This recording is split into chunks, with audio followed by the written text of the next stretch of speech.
Want to make people like you instantly? In this video, we're diving into 3 powerful ways to build instant connections, straight from Dale Carnegie's timeless classic, How to Win Friends and Influence People. These proven techniques have helped millions create better relationships, and now they can work for you too. Let's get started. Imagine this. You can make more friends in just 2 months than you would in 2 whole years. But here's the secret. It's not about making people interested in you. It's about you being interested in them. Most people spend their lives trying to grab attention. They want to be the center of the conversation. But here's the shocking truth. People don't think about you as much as they think about themselves. Morning, afternoon, evening. Their thoughts revolve around one thing, themselves. Don't believe me? Let me share something surprising. The New York Telephone Company once analyzed thousands of phone calls to find the most commonly used word. Can you guess what it was? It was I. In 500 phone calls, the word I was used over 3,990 times. Now, let me ask you a question. When you look at a group photo that includes you, whose face do you look for first? What makes some people incredibly likable and successful, even if they're not the best in their field? Today, we'll uncover a fascinating story that proves success isn't just about talent, but something far more powerful. Meet Howard Thurston, the magician who performed for over 60 million people and earned $1 million in his time. But here's the catch. His success wasn't just because of his magic tricks. Thurston's story didn't begin in a fancy school or a science lab. He was a homeless boy, running away from home, sleeping in haystacks, sneaking into cars to travel, and begging for food door to door. He didn't learn to read in school. He learned from the signs on railroad tracks as he traveled. Yet, he wasn't a genius magician. His tricks? They weren't unique. Hundreds of books contained the same illusions he performed. Many others knew the same magic. So, what made him different? What turned him into a superstar? The secret was simple, but rare. He truly cared about people. While other magicians saw their audience as fools to be tricked, Thurston saw them as his greatest gift. Every time he stepped on stage, he whispered to himself, "I am grateful for these people. They make my life beautiful, and I will give them my very best." In fact, he had a personal ritual. Before every single show, he repeated in his mind over and over, "I love my audience. I love my audience." And that was his real magic. His success wasn't in his hands, it was in his heart. And here's the biggest lesson. If you want to be likable and successful, don't just try to impress people with your skills. Make them feel that you truly care. Theodore Roosevelt wasn't just a great president. He was a man everyone loved, from world leaders to the White House staff. What was his secret? It wasn't power. It wasn't status. It was something much simpler. He genuinely cared about people. Even his personal servant, James Amos, admired him so much that he wrote a book titled Theodore Roosevelt, Hero to His Valet. In it, he shared touching stories proving that Roosevelt wasn't just a president. He was a truly kind-hearted human being. One day, Amos's wife asked Roosevelt about a bird called the partridge because she had never seen one before. Instead of giving a short answer, Roosevelt described it in such detail that she could picture it perfectly. But here's the amazing part. Days later, while she was at home, the phone rang. She answered, and guess who it was? President Theodore Roosevelt himself. With excitement in his voice, he said, "Madam, there's a partridge outside your window right now. Take a look, you can see it for yourself." These small details were what made him beloved by everyone.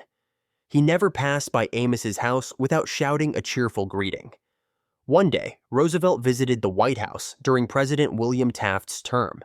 Instead of heading straight to his meeting, he greeted every old servant by name, even those working in the kitchen.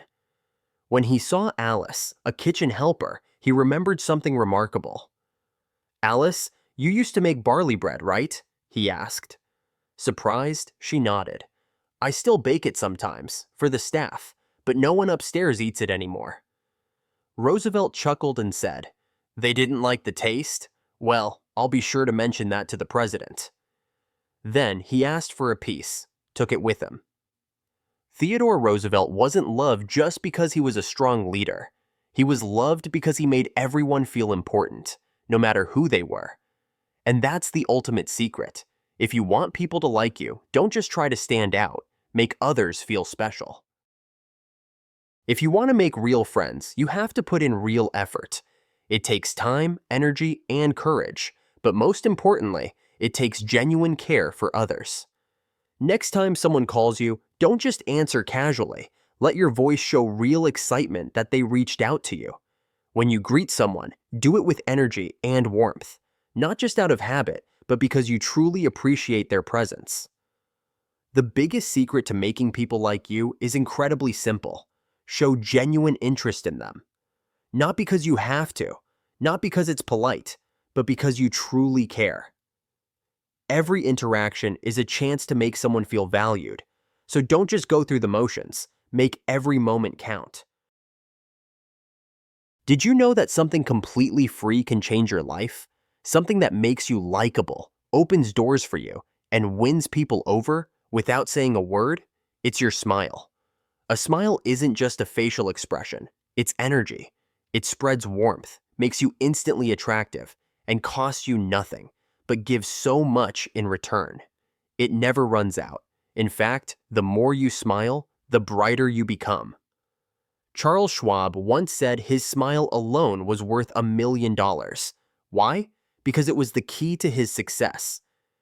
His charm made everyone love him. A hiring manager in New York once said he would rather hire a saleswoman with a bright smile who didn't finish school than a PhD graduate with a frown. Why? Because people love those who make them feel good. Maybe you're thinking, but I don't feel like smiling right now. That's okay. Smile anyway. Yes, force yourself to smile. Hum your favorite tune. Act as if you're happy.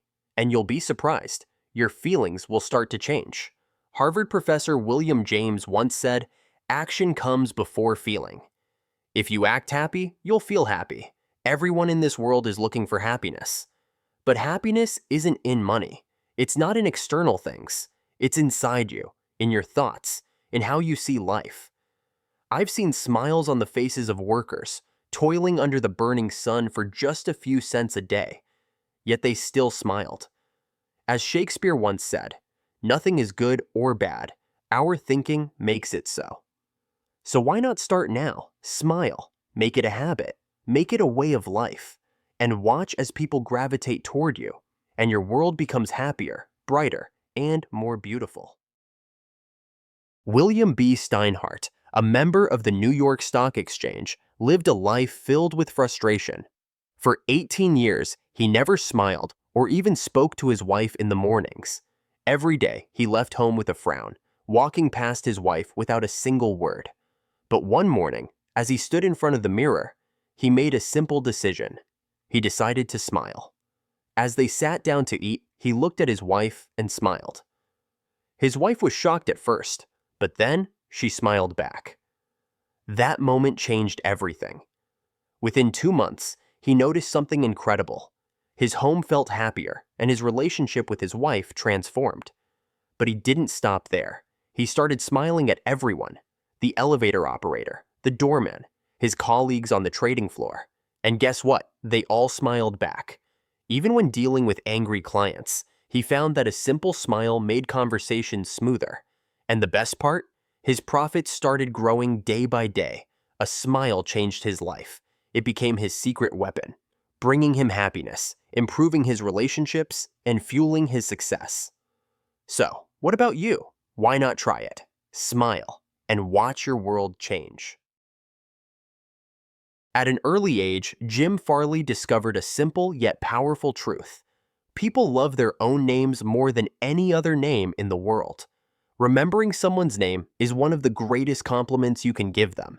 Even the toughest of men, like P.T. Barnum, longed for their names to be remembered. Barnum was disappointed that he had no son to carry on his name, only daughters. So what did he do? He offered his grandson $25,000 to rename himself Barnum Seeley. In the past, wealthy people would even pay authors to dedicate books in their name. But let's talk about a real business deal that changed everything.